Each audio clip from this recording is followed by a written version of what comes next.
নমস্কার বন্ধুরা, আমি পিয়ালি, তোমাদের সবাইকে স্বাগত। আজকে দেখো আমার রান্নাঘরে চলে এসছে রুই মাছ। তো আজকে আমি তোমাদেরকে রুই মাছের কোরমা রান্না করে দেখাবো। প্রথমেই মাছগুলোকে ভালো করে ধুয়ে হালকা নুন মাখিয়ে আমি রেখে দিয়েছি, এখানে হলুদের ব্যবহার কিন্তু হবে না। তারপরে দেখো কড়াইতে নিয়ে নিয়েছি সর্ষের তেল। সর্ষের তেলটা আমার বেশ গরম হয়ে গেছে, আর নুন মাখানো মাছগুলোকে এবারে আমি এতে ভালো করে ভেজে নিচ্ছি।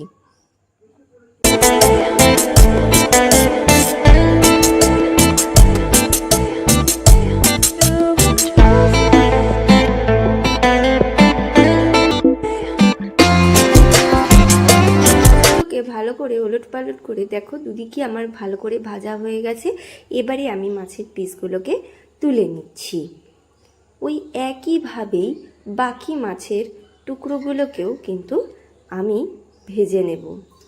তো এবার ওই তেলের মধ্যেই আমি কিছুটা পরিমাণে বেরেস্তা ভেজে নিচ্ছি। পেঁয়াজ কুচো আমি দিয়ে দিলাম গরম তেলের মধ্যে।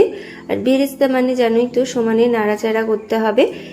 এই বেরেস্তাটা হতে হতে আমি আর একটা জায়গায় একটা মশলা বানিয়ে নিচ্ছি, যার মধ্যে দিয়ে দিচ্ছি আদা, রসুন, কাঁচা লঙ্কার খানিকটা, পেঁয়াজের কুচো দিয়ে একটা মিহি পেস্ট বানিয়ে নিচ্ছি।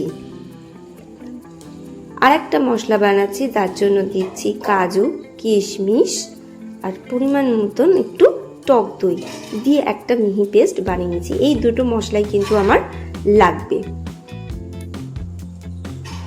মিহি পেস্ট বানানো হয়ে গেছে। দেখো এদিকেও দেখছি আমার বেরেস্তাটাও কিন্তু ভাজা হয়ে গেছে। এবারে আমি বেরেস্তাটাকে আমি তুলে নিচ্ছি।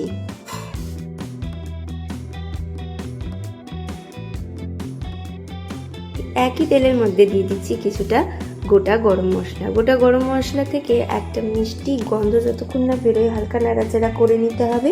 তারপরে এর মধ্যে দিতে হবে আদা, রসুন, পেঁয়াজ আর কাঁচা লঙ্কার যে পেস্ট বানিয়ে রেখেছিলাম, সেই পেস্টটা কিন্তু এর মধ্যে দিতে হবে।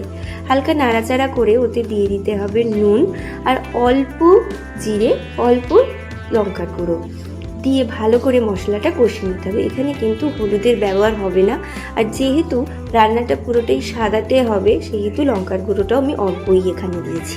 আর এখানে যে বেরেস্তাটা ভেজে রেখেছিলাম তার থেকে কিছুটা বেরেস্তা আমি এই কষানোর সময় দিলাম। দেখো মশলাটা আবার অনেকটাই কষানো কিন্তু হয়ে গেছে। এবারে আমি কাজু, কিশমিশ আর টক দই যে আর একটা মিশ্রণ বানিয়ে রেখেছিলাম, সেই মিশ্রণটা কিন্তু এখানে ঢেলে দিলাম, দিয়ে ভালো করে মশলার সাথে মিশিয়ে নিচ্ছি। দেখো মেশানো হয়ে গেছে। এতে দিয়ে দিচ্ছি অল্প পরিমাণে মশলা ধোয়া জল, যাতে তলায় মশলাটা কোনো রকমভাবে লেগে না যায়। ভালো করে নাড়াচাড়া করে দিতে হবে যতক্ষণ না এর থেকে তেলটা রিলিজ হচ্ছে।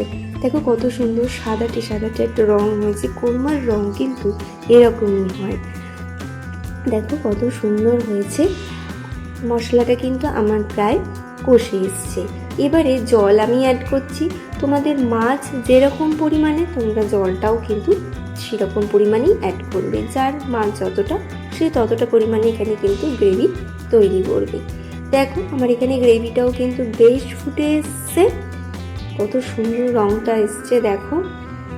এবারে আমি এখানে দিয়ে দিচ্ছি গরম মশলার গুঁড়ো। গরম মশলার গুঁড়ো দিয়ে দিচ্ছি, আর দিয়ে দেব একটু সেই যে রেখেছিলাম একটু বেরেস্তা ভাজা, সেই বেরেস্তা ভাজাটা আমি উপর থেকে দিয়ে দিচ্ছি।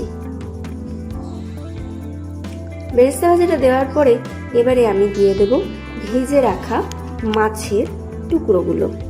ভেজে রাখা মাছের টুকরোগুলোকে সুন্দর করে সাজিয়ে দিতে হবে। সাজিয়ে দিয়ে খুন্তির সাহায্যে গ্রেভিটা যাতে মাছের মধ্যে সুন্দরভাবে ঢোকে, সেই খুন্তির সাহায্যে হালকা হালকা করে মাছগুলোকে কিন্তু ঝোলের মধ্যে ভালো করে মিশিয়ে দিতে হবে। এইভাবে দেখো আমার কিন্তু রুই মাছের কোরমা রেসিপিটা কিন্তু রেডি হয়ে গেছে। এবার আমি একটা সার্ভিং বোলের মধ্যে কিন্তু রুই মাছের কোরমাটা সার্ভ করে নিচ্ছি।